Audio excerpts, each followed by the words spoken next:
Hi guys, this is Vysh from Vysh IAS. Hope your preparation is going fine. Only 3 months are left. Almost I think 100 days from today if you see the prelims exam is nearing. So speed up your preparation. Whatever is pending, any doubts you have, please contact in my Facebook page or email me in the email ID which is given in the description below. You can ask any kind of doubt. We are ready to guide you for anything. But our suggestion is solve maximum MCQs, because till now we are making lectures for you and we have done whatever we could. We have done modern history spectrum the best way which any channel is offering you. Polity in 20 days, how to do it. I have already given you the plan. If you do by that way, already 7 to 8 students have told like they are already started following it and they are doing polity now, and immediately they got the polity MCQs also from me. And now they are telling like after they do the polity they will buy the rest of the PDFs also. And other students who have been buying all our PDFs regularly, a very big thank you to all of you. You have shown faith in our quality, the quality materials which we give to you, and all those students have been with us right from the time we started the Facebook page, that is nearly 2 years back. So I know students know the quality and that is why they are approaching me. So history, polity, then geography, NCERT 6 to 10th is already uploaded. 11th and 12th also I'll try to upload before the prelims exam anyway. So then only thing will be economy. Economy also important lectures. Ramesh Singh I have already uploaded for you 2-3 chapters I think. After that what you have to do is you have to solve MCQs related to the budget and economic survey. Okay, I'm not going to make lectures for that. There are a lot of channels already doing it. What I'll do is I'll make MCQs. Okay, already I think I have 150 MCQs for economy. 50 more MCQs I'll make, and that is what will be given along with the test series. Because test series is out of the 36 tests, 2 tests is for economy, that is 200 questions. So that will include the budget and economic survey related question also. So try to purchase all the test series and practice. April and May month should be only for practicing MCQs. Okay, that is why I am offering everything now itself. Try collecting it and then going through it before you even start practicing. Okay, we will be given a question PDF and an answer PDF in every test, and so the question PDF you can take and use highlighter or something and mark all your answers. Then open the answer PDF where you will get the 1 or 2 line explanation about each of the answers. Okay, most of the things will be self-explanatory, but still if you need any explanation you can ask me also. So that is about the test series. Description link, please click on that after watching this lecture. Okay, so today we are going to see chapter 11, that is external invasion. That is the entry of Alexander to India and Iranian empires and all those things which externally came into India during the time of the Magadha Empire. Okay, so we are going to as usual look in the PDF, which is the SHARMA PDF. So chapter 11, Iranian and Macedonian invasions is the name of this chapter. So in northeast India, smaller principalities and republics gradually merged with the Magadhan Empire. But the northwest India presented a different picture in the first half of the 6th century BC. So they are telling the difference between the west and east of India. Okay, that time's India. That is, eastern side everything was merging under Magadha because Magadha were more powerful. But in the western side it was a little bit different. They were individual kingdoms. Smaller principalities such as that of the Kambojas, Gandharas, Madras fought one another. Okay, so these are other places which fought with each other. This area did not have any powerful kingdom like that of the Magadha to weld the warring communities into one organized kingdom. The area was also wealthy and could be easily entered through the passes in the Hindu Kush. You know Hindu Kush, which is in Afghanistan, and then after that there is Sulaiman and Kirtar range in the Pakistan region. And there is lot of passes, mountain passes, the Khyber Pass, Golan Pass, Bolan Pass, all these things in geography NCERT series I have explained to you. You should know the geography of India before even you start history. Okay, so that is about the geographical region, and so externally people could enter India because they were wealthy kingdoms and they could attack. Now the Achaemenian rulers, this is of the Iran. Okay, you should know when you hear a name you should know from which country it is. So Achaemenian rulers is of Iran, who expanded their empire at the same time as that of the Magadha princes, took advantage of the political disunity on the northwestern frontier because they were fighting with each other, right? So they took advantage of this, the external people, and they entered. The ruler Darius, okay, Darius is again Iranian ruler of the Achaemenian Empire. They penetrated into the northwest India around 516 BC. Okay, and annexed Punjab, west of Indus, and Sindh. So all those Pakistan regions now they got annexed by the Iranian rulers. This area constituted the 12th province or the satrapy of Iran. The total number of satrapies in the Iranian Empire being 28. So they had this 28 province or something, and one of them or a few of them were from India after this attack. The Indian satrapy included Sindh, the northwest frontier, and the part of Punjab that lay west of the Indus. It was the most fertile and the populous part of the empire. So now if you know, most of the places are like kind of desert regions, right? But that time it was very fertile regions. Okay, it was again having this gold and revenue provinces and all, so very rich kingdoms. The Indian subjects were enrolled in the Iranian army. Xerxes, the successor of Darius, employed the Indians in the long war against the Greeks. So Iranians were doing all these things, meanwhile Greeks were attacking, so they had war with the Greeks also, Iranian versus Greeks, and they used even Indian people in the army. That is about the Iranian conquest. Now, result of the contact. So, the Indo-Iranian people had contact from those days also. Even now, when Prime Minister Modi goes there, he will keep on telling about all these things. We have a long history, long tie-up and all. So, it gave an impetus to the Indo-Iranian trade and commerce. The cultural results were more important.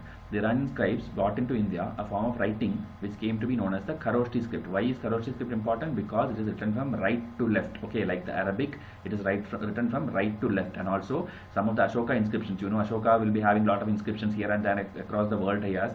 So that inscriptions, some of them were written in Kharoshti script. Okay, and it will continue till the 3rd century AD. Then Iranian coins were also found at that time. It were punch-marked coins it had. And then Iranian influence on the Mauryan sculpture is clearly predictable. Okay, even the architecture, sculpture, everything had Iranian influence. Okay, so coins, script, architecture, kind of all art and culture related topics you can pick up and put it here. Okay, Indo-Iranian relationships. And here again similarity in words. Okay, in Iran it is called Dipi and in India it is called Lipi. Okay, the script and also scribe. So it's like similarity in even the words. Okay, terms. We have seen this in the Vedic age also when Rig Veda was compared with the Zend-Avesta, which is the textbook of the Iranians. Okay, the Parsis you can tell. Now, in the 4th century BC, that's Alexander coming in. Okay, the 4th century BC, the Greeks and the Iranians fought for the supremacy of the world. Under the leadership of Alexander of Macedonia, the Greeks finally destroyed the Iranian Empire. Alexander conquered not only Asia Minor and Iraq but also Iran. Asia Minor means near the Turkey region and also the Asia Minor, Iraq, and also now Iran also is gone now. Okay, there is no Darius, there is no sex, all those rulers are gone. From Iran, he marched to India, obviously attracted by its great wealth. Okay, now one person, Herodotus, you know, he's called the father of history. Okay, especially students who are history optional, you should know such very minimal things. Herodotus is called the father of history, and other Greek writers had painted India as a fabulous land. So these are all reasons for which Alexander wanted to invade India, because rich wealth, rich country, such kind of descriptions are there in the Greek books. Now Alexander also possessed a strong passion for geographical inquiry and natural history. He had heard that on the eastern side of India was the continuation of the Caspian Sea. He was also inspired by the mythical exploits of past conquerors whom he wanted to emulate and surpass. So because there are many people who tried to conquer India but failed, so he wanted to surpass all of them, and he wanted to be the ruler of the whole world. Okay, Alexander the Great. That's why he's called Alexander the Great. The political conditions of northwest India suited his plans. The area was parceled out into many independent monarchies and tribal republics which were strongly wedded to the soil and had a fierce love for the principality over which they ruled. So again, that western kingdoms, I told you, they are fighting with each other and they had this love for soil and all. So he had to come here. So two important king names is there which Alexander had to encounter. One is Ambi. Okay, Ambi is the prince of Taxila. Taxila, you know, in present day Pakistan. And Porus is the kingdom. He's the king. Okay, he's the king whose kingdom laid between the Jhelum and Chenab. You know Jhelum and Chenab, where it is Indus tributaries.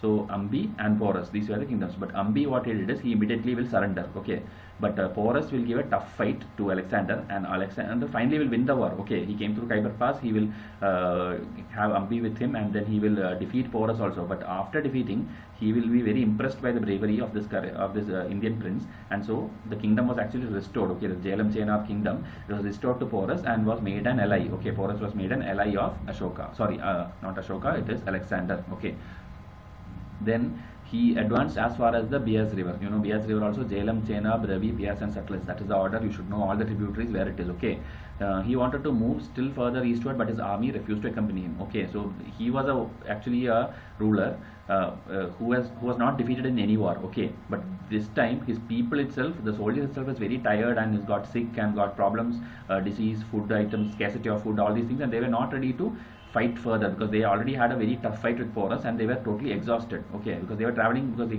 finished Iran, they finished Iraq and came to India, fought over the Jhelum River, all these things happened, so totally tired and not proceeding. So there is a statement actually like somewhere it's mentioned here. Okay, like I am not defeated by any other kingdom, but I am defeated by my own people. So something like that will be here somewhere. And Indians were also far more superior. That is also one thing, because in terms of army, in terms of cavalry, everything, Indians were over. Okay, very much higher. But only problem was they were fighting with each other. That continued later also. You know that is why Britishers also came and ruled us for 200 to 250 years.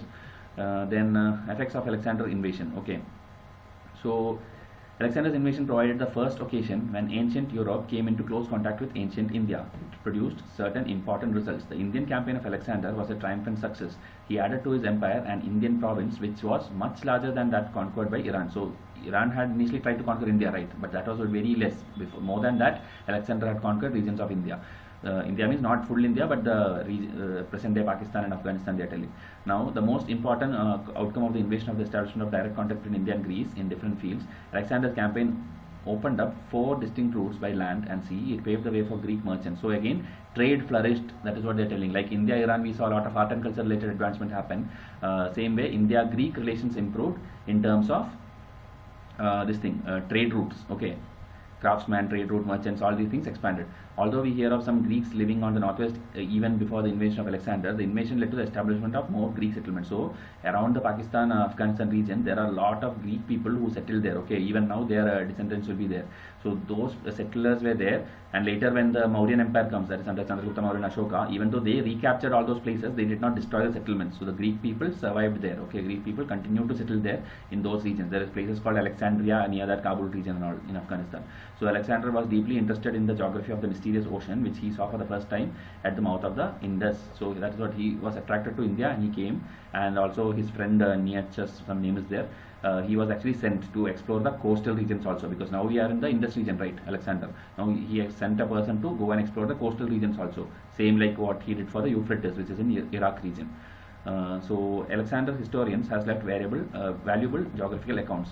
So this is actually some details which is there, what all information you can get from Alexander's historians. Here it is mentioned about the social and economic conditions, then about the sati system which was there, the sale of girls. Sati system, see, it's 300 BC, and even that time sati was there. Okay, sati system, then the sale of girls in marketplace by poor parents, fine breed of oxen in northwest India. So these kind of things were there. Even he sent 2 lakh oxen to Macedonia, that is in Greece. He sent 2 lakh oxen from India to there. Okay, so these are all social conditions there which historians are describing. Might be exaggerated, but it is what is we have in history books.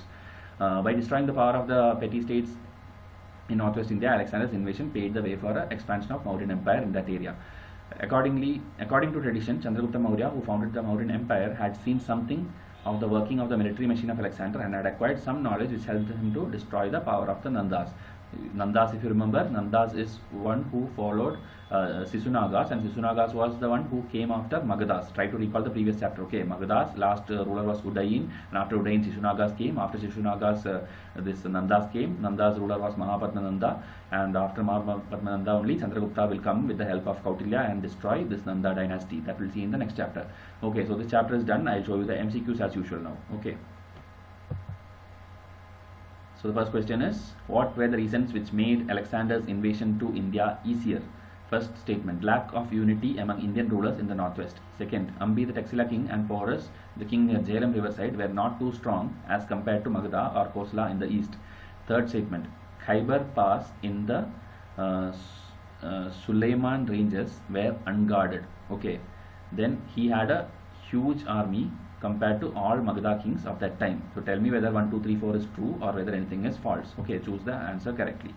Second question, which ruler called himself as Ekaret, the sole sovereign? It is not there in this chapter, but you have to tell me in comment section which one is it. Anyway, we'll cover all these things in any one of the chapter. I think in the last chapter it was already there, so try to recollect. So which ruler called him as Ekaret, the sole sovereign? So last question for today, which of the following is true? This is actually not related to this chapter, but I wanted to make you revise. Mesopotamian civilization did not use or domesticate elephants, unlike the Indus Valley civilization. Is it true or not? Second statement, Indus Valley civilization grew rice, which was not the case when it comes to Mesopotamian civilization. So the use of elephants and the use of rice. That comparative study you have to do between Mesopotamian and Indus Valley and answer this question, whether 1, 2 or 1 and 2 or neither. So please try to get these MCQs. These are all picked up from the ancient history MCQs only, and some students actually will be thinking like I can get all like 3 MCQs after each video. But even if I do 3 MCQs after each video, you will not get the entire set, because over 300 MCQs we have for ancient history alone. Okay, ancient, medieval, modern, for everything we have separate PDF. So try to get all these things and start practicing. I ensure you everything is of high quality. Please watch those videos, because more than what you hear from my speaking, it's better you see the quality yourself. Okay, so try to contact me to get the PDF, and till then enjoy your learning. Thank you and have a nice day.